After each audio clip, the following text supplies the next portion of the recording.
नमस्कार, आदाब, जय हिंद, भारत माता की जय। कैसे हैं छात्रों? उम्मीद करते हैं कि बिल्कुल मस्त होंगे, सुरक्षित होंगे, स्वस्थ होंगे और आप अपना पूरा ख्याल रख रहे होंगे। छात्रों, आप सभी लोगों को मैं अपने YouTube चैनल गुरु मंत्रा जीएस क्लासेस में बहुत बहुत स्वागत करता हूं। एक जरूरी सूचना, अभी बिहार दरोगा 2213 पदों के लिए भी आवेदन चल रहा है और इससे पहले आप लोगों को बिहार फॉरेस्ट गार्ड की भी जो वैकेंसी आई है उसका भी आवेदन चल रहा है। मैं उन तमाम प्रतियोगी परीक्षाओं की तैयारी कर रहे छात्रों से एक अपना विचार व्यक्त करता हूं। मेरी एक अपील है आप लोगों से कि इस बार बिहार दरोगा और बिहार फॉरेस्ट गार्ड में बढ़िया अवसर है आप लोगों के लिए।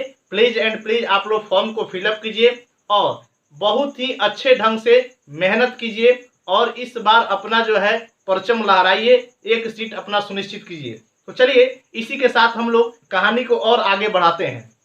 छात्रों, पिछले क्लास में हम लोग बात किए थे तुगलक वंश पे। हमारा जो टॉपिक था वो तुगलक वंश था। आज हम उसी को कंटिन्यू करते हुए और आगे बात करते हैं। जैसा कि हम लोग पिछले क्लास में तुगलक वंश के फिरोज शाह तुगलक शासक पर बात कर रहे थे। बात को ध्यान से समझिएगा। फिरोज शाह तुगलक, जिसको FST कहा जाता है, उस पर हम लोग बात कर रहे थे और फिरोज शाह तुगलक के द्वारा बहुत सारे ऐसे कार्य किए गए थे। उन सारे कार्यों पे भी हम लोग बात किए हुए थे। आज हम लोग फिरोज शाह तुगलक अर्थात तुगलक वंश का आज जो है चैप्टर आज क्लोज हो जाएगा। अर्थात कहने का मतलब है कि तुगलक वंश आपका आज कंप्लीट हो जाएगा। इसके बाद हम लोग दिल्ली सल्तनत में सैयद वंश को और लोधी वंश को पूरे डिटेल्स के साथ पढ़ेंगे। आप सभी तमाम छात्रों को मैं बता दूं कि मेरे इस प्लेटफॉर्म अर्थात गुरु मंत्रा जीएस क्लासेस पे उन हर प्रतियोगी परीक्षाओं की तैयारी कराई जाती है जहां से एग्जाम में जीके जीएस पूछे जाते हैं। उन हर तमाम, जैसे कि आप याद रखिए इस बारे में, रेलवे हो, SSC हो, उसके बाद डिफेंस हो, उसके बाद बिहार दरोगा हो, बिहार सचिवालय हो, अन्य कोई भी प्रतियोगी परीक्षा जहां जीके जीएस के प्रश्न पूछे जाते हैं, उन सारे परीक्षाओं की तैयारी हमारे प्लेटफॉर्म पे आपको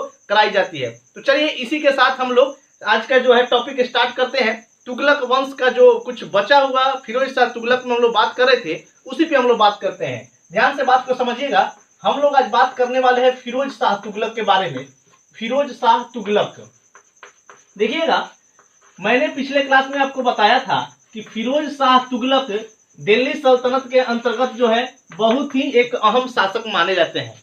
हम लोग पिछले क्लास में ये भी बात किए थे कि इनसे पहले जो शासक थे वह मोहम्मद बिन तुगलक, अर्थात उनका नाम एक और था, आपको मैंने बताया था जूना खां या जौना खां मोहम्मद बिन तुगलक वही कहा जाता है। ये भी कॉन्सेप्ट याद रखिएगा।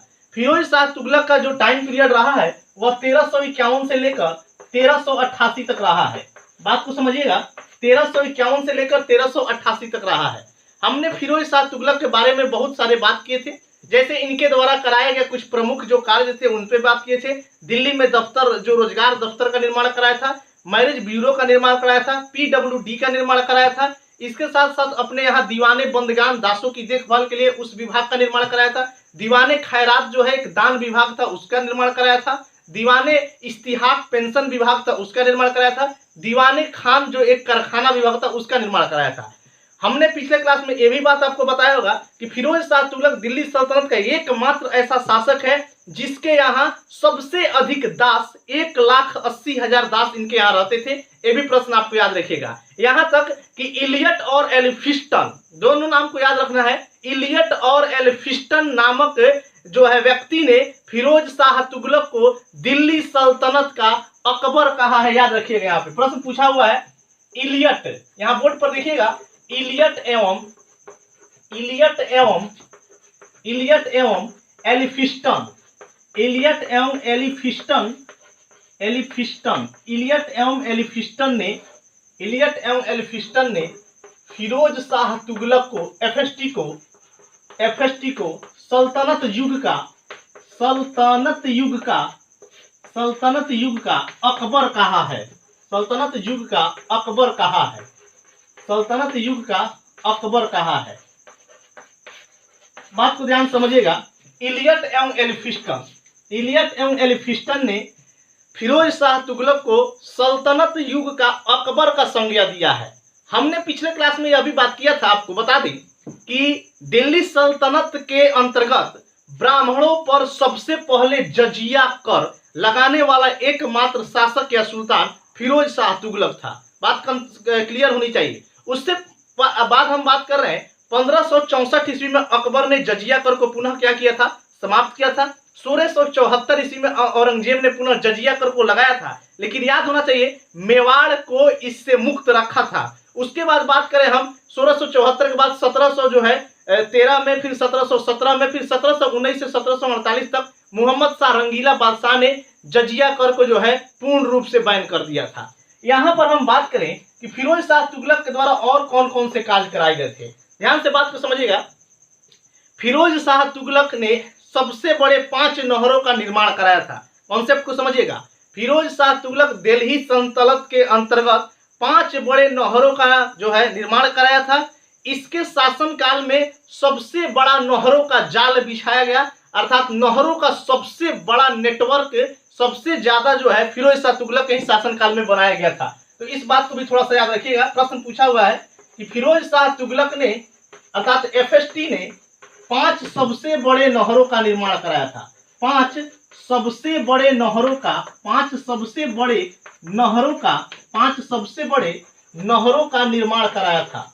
नहरों का निर्माण कराया था। 5 सबसे बड़े नहरों का निर्माण करवाया था। यहां से आपसे प्रश्न पूछा जाता है कि 5 सबसे बड़े नहरों का निर्माण किसने कराया है, तो फिरोज शाह तुगलक ने।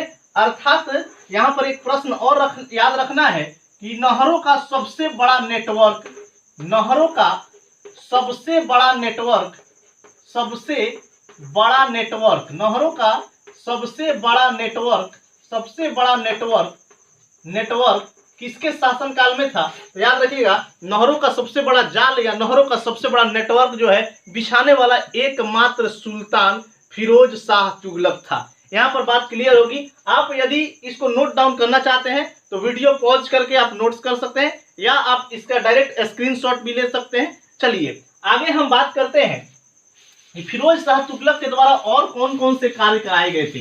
देखिएगा फिरोज शाह तुगलक के द्वारा और बहुत से ऐसे कार्य कराए गए हैं, आपको बारी बारी से मैं लेके चलता हूं, बात को समझिएगा। इसने फिरोज शाह तुगलक ने 1200, याद रखिएगा 1200 नए बागों को निर्माण कराया। 1200 नए बाग, बाग आप समझ रहे होंगे, बाग टाइगर नहीं, नए बाग का अर्थ मतलब गार्डन कह सकते हैं, बगीचा, पौधा। याद रखिएगा 1200 नए बाग का निर्माण कराया। फिरोज शाह तुगलक ने 1200 नए बाग का निर्माण कराया। इसके बाद याद रखिएगा नंबर 2 में 300 नए नगरों का निर्माण कराया। 300 नए नगरों का निर्माण कराया, नगरों का निर्माण कराया। 300 नए नगरों का निर्माण कराया। देखिएगा यहां से प्रश्न आपके एग्जाम में बनते हैं। बाग से तो प्रश्न नहीं बनता है, लेकिन नगरों से प्रश्न बनता है। अब कहिएगा कि नगरों से प्रश्न कैसे बनता है, तो थोड़ा सा दिमाग लगाइएगा। मैंने कहा कि फिरोज शाह तुगलक ने 1200 नए बाग लगवाए, अर्थात 1200 नए पेड़ पौधा लगवाया। बात क्लियर है। अब आपसे ये नहीं पूछेगा कौन पेड़ लगवाया, कौन पेड़ नहीं लगा, गुलाब लगवाया, अमरूद लगवाया, जामुन लगवाया, आम लगवाया, महुआ लगवाया, ये सब कुछ नहीं पूछा जाता। बस याद रखिए कि सबसे अधिक पेड़ किसने लगवाया है, तो फिरोज शाह तुगलक ने लगवाया, सबसे अधिक पेड़ लगवाया था, 1200 नए पेड़ लगवाया था। लेकिन 300 नए नगरों को बसाया या 300 नए नगरों का निर्माण कराया, दोनों बात एक ही है। इसमें आपसे प्रश्न पूछ लेता है। देखिएगा इसमें आपसे प्रश्न क्या पूछता है कि 300 नए नगरों का जो निर्माण फिरोज शाह तुगलक ने अपने शासनकाल में करवाया था, उसमें से 5 सबसे बड़े प्रमुख नगर कौन कौन है। एकदम याद रखिएगा 300 नए नगरों में 5 सबसे बड़े प्रमुख नगर कौन कौन है, तो आपको बता दें सबसे 5 प्रमुख नगरों में फतेहाबाद, फिरोजाबाद, फिरोजपुर, फिरोज शाह कोटला, हिसार और जौनपुर। याद रखिएगा 300 नए नगरों के निर्माण कराया, जिसमें प्रमुख नगर कौन कौन थे, तो याद रखिएगा प्रमुख नगर कौन कौन आते हैं। यहां आपसे प्रश्न पूछा जाता है। सबसे बड़े नगरों में 5 जो है नए नगर आते हैं, उसमें आता है सबसे पहला फतेहाबाद।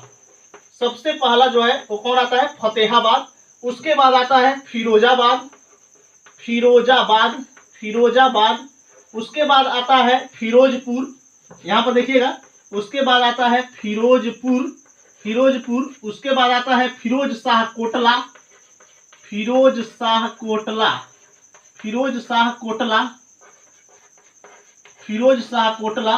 और उसके बाद आता है आपको फतेहाबाद, फिरोजपुर, फिरोजाबाद, फिरोजपुर, फिरोज शाह कोटला, हिसार, हिसार। और एक और नगर आपको याद रखना है जौनपुर, एक और नगर याद रखना है जौनपुर। देखिए छात्रों, यहाँ आपको क्लियर रहना है कि 300 नए नगरों के निर्माण में 5 और एक जौनपुर जो भी इसी ने बसाया था, याद रखिएगा। तो फतेहाबाद, फिरोजाबाद, फिरोजपुर, फिरोज शाह कोटला, हिसार और जौनपुर। आपको बता दें, यहां से एक बार प्रश्न पूछ लिया गया है जौनपुर से। भारत का सिराज जौनपुर को कहा जाता है, याद रखिएगा। भारत का सिराज किस शहर को कहा जाता है? तो जौनपुर को कहा जाता है। और यह जौनपुर नगर किसने बसाया था? तो क्लियर हो गया होगा, फिरोज शाह तुगलक ने ही बसाया था। लेकिन यह प्रश्न नहीं है कि किसने बसाया था, आप तो जान ही गए कि जौनपुर नगर फिरोज शाह तुगलक ने बसाया। लेकिन यह किसके याद में बसाया था? तो याद रखिएगा, यह अपने भाई मोहम्मद बिन तुगलक या उन्हीं का नाम जूना खां था। मोहम्मद बिन तुगलक या जूना खां या जौना खां के याद में फिरोज शाह तुगलक ने जौनपुर नगर को बसाया था। जौनपुर नगर को भारत का सिराज कहा जाता है। तो उम्मीद करते हैं यहाँ पर आपको बात समझ में आई होगी। इसके आगे हम बात करें और क्या क्या फिरोज शाह तुगलक ने कार्य किए थे। तो 1200 नए नगरों का निर्माण, बागों का निर्माण कराया, 300 नए नगरों को बसाया था। उसके बाद आते हैं नेक्स्ट पॉइंट में, देखिएगा 150 नए पुलों का निर्माण कराया। 150 नए पुलों का निर्माण कराया, पुलों का निर्माण कराया, 150 नए पुलों का निर्माण कराया। उसके बाद आते हैं 150 नए कुओं का निर्माण कराया, 150 नए कुओं का निर्माण कराया, कुओं का निर्माण कराया। उसके बाद आते हैं 100 यानी 100 नए अस्पतालों का निर्माण कराया, अस्पताल, 100 नए अस्पताल का निर्माण कराया, 100 नए अस्पताल का निर्माण कराया। उसके बाद हम बात करें तो फिर 100 नए सार्वजनिक स्नान गृह, सार्वजनिक स्नान गृह, 100 नए सार्वजनिक स्नान गृह का निर्माण कराया, स्नान गृह का निर्माण कराया, निर्माण कराया। देखिएगा छात्रों, यहाँ पे हम बात कर रहे हैं फिरोज शाह तुगलक ने कौन कौन से ऐसे कार्य कराए। 1200 नए बाग का निर्माण कराया या बाग लगवाया कह सकते हैं। 150 नए पुलों का निर्माण कराया, 150 नए कुओं का निर्माण कराया, 100 नया अस्पताल बनवाया, 100 नया सार्वजनिक स्नान गृह बनाया, अर्थात नहाने के लिए स्नान गृह बनाया। इसके बाद हम बात करें और कौन कौन से कार्य इसके द्वारा किए गए थे, तो चलिए देखते हैं। 50 नए बांध का निर्माण कराया, 50 नए बांध का निर्माण कराया, बांध का निर्माण कराया, 50 नए बांध का निर्माण कराया। उसके बाद देखें तो 40 नया मस्जिद का निर्माण कराया, 40 मस्जिद का निर्माण कराया, 40 मस्जिद का निर्माण कराया, 40 मस्जिद का निर्माण कराया। तो याद रखिएगा यहाँ पे 50 को नया जो है बांध का निर्माण करवाया, 40 को नया मस्जिद बनवाया, मस्जिद मैस्क्यू बनवाया। इसके बाद हम बात करें और कौन कौन से कार्य किया था, तो देखिएगा फिरोज शाह तुगलक के और कौन कौन से कार्य थे। 30 नया विद्यालय को बनवाया था, 30 याद रखिएगा, 30 नए विद्यालय को बनवाया, 30 नए विद्यालय को बनवाया, 30 नए विद्यालय बनवाया, 30 नए विद्यालय बनवाया। उसके बाद बात करें 30 नए झील का निर्माण करवाया, 30 नए झील का निर्माण कराया, झील का निर्माण कराया, 30 नए झील का निर्माण कराया। उसके बाद बात करें 20 नए याद रखिएगा, 20 नए महलों का, घरों का, 20 नए महलों का निर्माण कराया, 20 नए महलों का निर्माण कराया, 20 गो नया महल बनवाया। याद रखिएगा 10 गो स्तंभ लेख का निर्माण कराया, 10 स्तंभ लेख का निर्माण कराया, स्तंभ लेख का निर्माण कराया, निर्माण करवाया। उसके बाद याद रखिएगा 5 नए मकबरा का निर्माण कराया, 5 नए मकबरा का निर्माण कराया, 5 नए मकबरा का निर्माण कराया, 5 नए मकबरा का निर्माण कराया। यहाँ देखिएगा, आप एक बार इसको रिकॉल कर लें। 30 नया जो है विद्यालय को बनवाया, 30 नया जो है झील का निर्माण कराया, 20 गो नया महलों का निर्माण कराया, 10 गो नया स्तंभ लेख को बनवाया और 5 गो जो नया है वो मकबरा का निर्माण कराया। तो उम्मीद करते हैं आपको यह सारी बातें याद हो गई होंगी। एक बार आप मेरे साथ साथ बोलिए, याद कीजिए, यहीं पर याद कीजिए, कहीं नहीं जाना है, यहीं पर याद कीजिए। 1200 नए बागों को लगवाया, याद कीजिए, 1200 नए बागों को लगवाया, 300 नए नगर को बसाया, 150 नया पुल का निर्माण कराया, 150 नया कुआं का निर्माण कराया, 100 नया अस्पताल को बनवाया, 100 नया सार्वजनिक स्नानगृह बनवाया, 50 गो मस्जिद बनवाया, 40 गो याद रखिएगा यहाँ पे है, 40 गो जो है नया विद्यालय को बनवाया, 30 गो जो है नया 30 गो नया झील का निर्माण कराया, 20 नया महल का निर्माण कराया, 10 गो स्तंभ लेख बनवाया और 5 गो नया मकबरा बनाया। तो उम्मीद करते हैं यहाँ पर आपको ये सारी बातें याद हो गई होंगी। आगे हम बढ़ते हैं और क्या क्या कार्य किए गए थे एफएसटी के द्वारा। देखिएगा, भारतीय इतिहास में ऐसा कहा जाता है, याद रखिएगा बात को, भारतीय इतिहास में एकमात्र यह ऐसा सुल्तान था फिरोज शाह तुगलक जिसने हिंदू के ग्रंथों को फारसी में अनुवाद कराया था। याद रखिएगा, हिंदू ग्रंथों को फारसी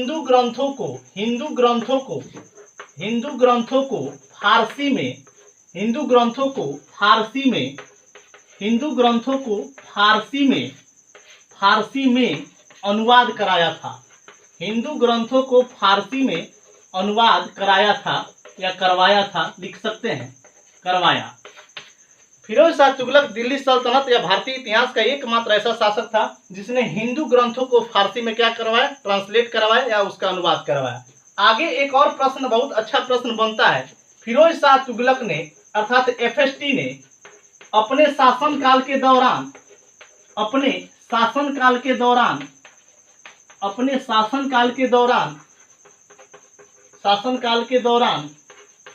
याद रखिएगा, अपने शासनकाल के दौरान दो प्रकार के सिक्कों का प्रचलन कराया, क्वाइंस, 2 प्रकार के सिक्कों का प्रचलन कराया। याद रखिएगा, 2 प्रकार के सिक्कों का प्रचलन करवाया जिसका नाम आधा एवं बिख था। आधा एवं बिख था। याद रखिएगा, बिख था, आधा एवं बिख था।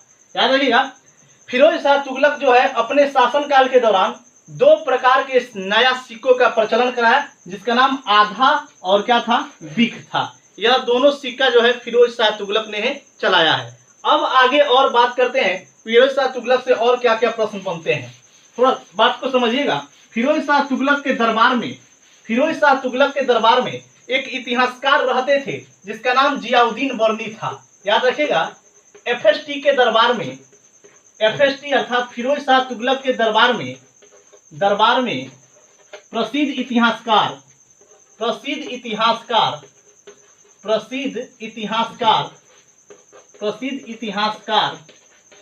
जियाउद्दीन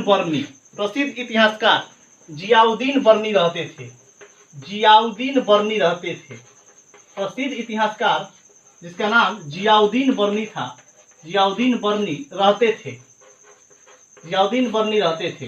देखिएगा, यह बात तो आपको पता चला कि फिरोज शाह तुगलक के दरबार में प्रसिद्ध इतिहासकार जिनका नाम क्या था, जियाउद्दीन बर्नी, और एफएसटी के यहाँ रहते थे। एक प्रश्न और बनता है जियाउद्दीन बर्नी से। जियाउद्दीन बर्नी का प्रमुख रचना जो है, आपसे पूछा जाता है कि जियाउद्दीन बर्नी की पुस्तक का नाम क्या है। याद रखिएगा, तारीख ए फिरोज शाही जो पुस्तक है वह जियाउद्दीन बर्नी ने लिखा है। तारीख ए फिरोज शाही जो पुस्तक है वह किसने लिखा है, तो जियाउद्दीन बर्नी ने लिखा है। और फतवा ए जहादारी एक और पुस्तक है, याद रखिएगा, फतवा ए जहादारी, यह भी पुस्तक जो है जियाउद्दीन बर्नी का ही है। तो दोनों पुस्तक याद रखिएगा, ये तारीख ए फिरोज शाही और फतवा ए जहादारी, यह दोनों पुस्तक किसका है, तो जियाउद्दीन बर्नी का है। उम्मीद करते हैं कि आपको यहाँ तक बात समझ में आई होगी। चलिए आगे हम बात करते हैं फिरोज शाह तुगलक से और कौन कौन से प्रश्न बनते हैं, उसको थोड़ा सा देखिएगा। ये सारे काम फिरोज शाह तुगलक के द्वारा कराए गए थे। अब बात आती है कि फिरोज शाह तुगलक की मृत्यु जो है 1388 ईस्वी में हो जाती है। फिरोज शाह तुगलक की मृत्यु जो है वह 1388 ईस्वी में हो जाती है। इसके बाद इनका अगला उत्तराधिकारी जो बनते हैं वह गयासुद्दीन तुगलक द्वितीय बनते हैं। बात को याद रखिएगा। FST की मृत्यु, फिरोज शाह तुगलक की मृत्यु जो है वह 1388 ईस्वी में हो जाती है। फिरोज शाह तुगलक की मृत्यु जो है वह 1388 ईस्वी में हो जाती है। और इनके बाद जो इनका उत्तराधिकारी का जिम्मा जो मिलता है वह किसको मिलता है? तो उत्तराधिकारी जो मिलता है वह जिम्मा मिलता है उसको गयासुद्दीन तुगलक द्वितीय को। याद रखिएगा, गयासुद्दीन तुगलक द्वितीय अर्थात सेकंड भी कह सकते हैं।